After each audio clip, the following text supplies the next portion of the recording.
Students, M के study point में आप लोगों का स्वागत है।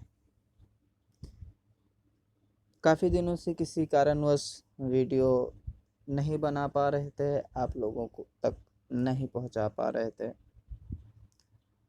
फिर से हम आप लोगों के लिए एक वीडियो लाए हैं ताकि आप लोग अपने परीक्षा में अच्छे से अच्छे नंबर से उत्तीर्ण हो पाएँ, अच्छे से अच्छे अंक प्राप्त करें, अच्छे तरीके से आप लोग किसी चीज़ को लिख पाएँ। स्टूडेंट्स, हमने अपने चैनल पे क्लास 9 धीरे धीरे उत्तर क्षितिज से कविता आप लोगों को पहुंचाया है। कविता पढ़कर हम लोग सारे क्वेश्चन को का आंसर कर सकते हैं, लेकिन कहीं पर अगर कष्ट होता है तो वो सारांश है। सारांश यानी समरी, हमें किस तरीके से लिखना चाहिए जो कि सटीक हो, जिससे हम अच्छे नंबर प्राप्त कर सके, जिससे हमारी कॉपी, हमारे उत्तर के जो उत्तर दिया हुआ कॉपी है उसको चेक किया जाए, और जो चेक करते हैं टीचर तो उन्हें बहुत ही ज़्यादा अच्छा लगे, उन्हें अपने तरफ हमारे आंसर्स जो है, हमारे उत्तर जो है आकर्षित कर लें। तो हमें इसी प्रकार से अपने उत्तर को लिखना होगा। तो स्टूडेंट्स, आप लोगों के सामने मैं सारांश लेकर आया हूँ। इससे आप लोगों की बहुत ही सहायता होगी, बहुत ही सहायता मिलेगा। तो स्टार्ट करते हैं सारांश।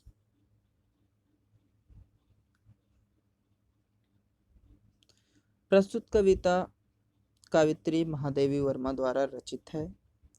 प्रस्तुत कविता में महादेवी वर्मा जी ने वसंत ऋतु की रात्रि का मानवीकरण करते हुए इस धरती पर उसका आह्वान यानी स्वागत किया है।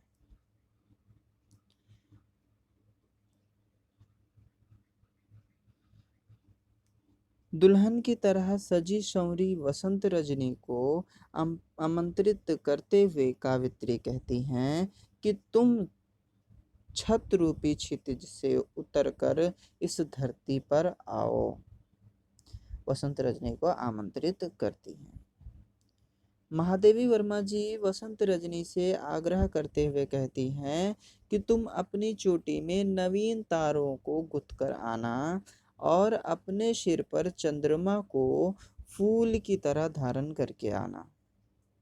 तुम चंद्रमा की किरणों के कंगन पहन लेना, सफेद बादलों के घूंघट डाल लेना और इस धरती पर अपने नयनों से सुंदर मोती बिखरा देना। वसंत रजनी, तुम हर्षित एवं पुलकित मन से आना।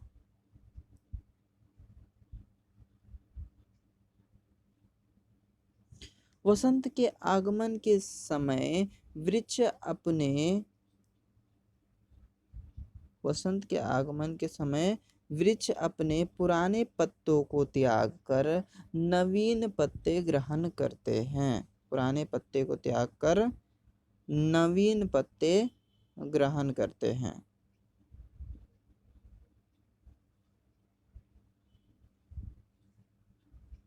कावित्री वसंत रजनी से कहती हैं कि पत्तों की मरमर ध्वनि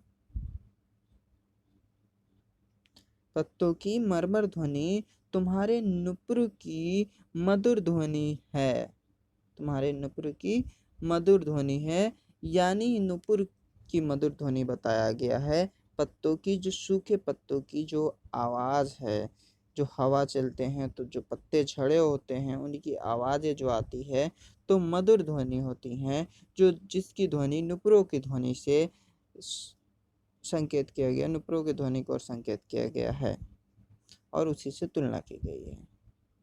भौरों की गुंजन से रूपवान कमल तुम्हारी कमर में बंधी किनकिनी है। तुम्हारी कमर में बंधी घंटी जो है वो भौरे जिस तरह से गूंजते हैं कमल के चारों तरफ, उसी तरह से जो आवाज़ निकलती है, ऐसा लगता है हे वसंत रजनी, तुम्हारे कमर में बंधे घंटी की आवाज़ है।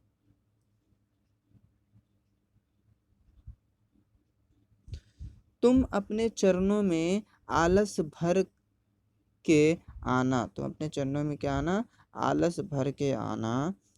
तुम धरती पर पिघली हुई चांदी की धारा प्रवाहित करते हुए आओ। तुम धरती पर क्या करना, पिघली हुई की तरल, पिघली हुई जो चांदी होती है उसको प्रवाहित करते हुए आओ। ये सब सखी तुम मीठी मुस्कान के साथ हंसती हुई आओ। हे सखी, तुम मीठी मुस्कान के साथ हंसती हुई आओ। हे वसंत रात्रि, तुम नींद और आलस को अपने में समा कराओ।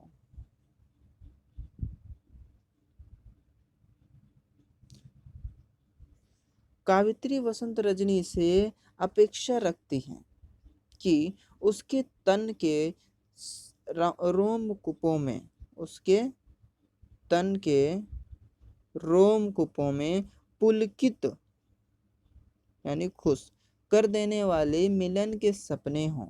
पुलकित यानी यहाँ लिखा हुआ खुश कर देने वाले मिलन के सपने हों। उसके हाथों में मीठी यादों की अंजलि हो और वह मलय मलय हवा को का दुपट्टा, मलय जो पवन है, मलय पर्वत से आने वाली पवन, सुगंधित पवन, बोले मलय पवन यानी मलय हवा का दुपट्टा ओढ़कर आए। कावित्री कहती हैं कि छाया जैसी सांवली वसंत रजनी, तो छाया जैसी सांवली वसंत रजनी विश्व में प्रिय मिलन का शुभ अवसर बनकर आओ। विश्व में प्रिय मिलन का शुभ अवसर बनकर आओ। तुम नवेली दुल्हन की तरह संकुचती हुई आओ। कावित्री वसंत के आगमन के संकेत के बारे में कहती हैं कि उसके आने के संकेत में नदी उत्साह से भरकर सिहर उठता है। उसके आने के संकेत में नदी उत्साह से भरकर सिहर उठता है। सुमन भी मुकुलित हो जाता है। वसंत के कदमों की आहट सुनकर धरती पुलकित हो जाती है। उसे देखकर फूल मधुर रस से भर खिल उठता है। कावित्री वसंत रजनी को सिहरती हुई आने का आग्रह किया है। कावित्री वसंत रजनी का आग्रह करती है कि वो किस तरह से आए। तो स्टूडेंट्स, इसी प्रकार से हमें सारांश लिखना है, इसी प्रकार से हमें सारांश लिखना है। और भी बहुत चीज़ हम लिख सकते हैं, लेकिन हमें ज़्यादा चीज़ लिखने की आवश्यकता नहीं है। हमें सही चीज़, सही कंटेंट, सही चीज़ जो दिया हुआ हमारे कविता में, बस उसी को अपने भाषा में एक अपने तरीके से उसको सारांश के तौर पर, एक समरी के तौर पर उसे लिखकर हमें दिखा दे देना है। और इतना लिखेंगे तो उम्मीद है स्टूडेंट्स कि बहुत ही अच्छा नंबर आएगा। और आप सभी से रिक्वेस्ट है कि अगर वीडियो अच्छा लगा हो तो लाइक करना ना भूलें और सब्सक्राइब करें, ताकि हम आगे की वीडियो और भी आप लोगों को नई नई सीख दें, नई नई चीज़ें आपको बताएं। धन्यवाद।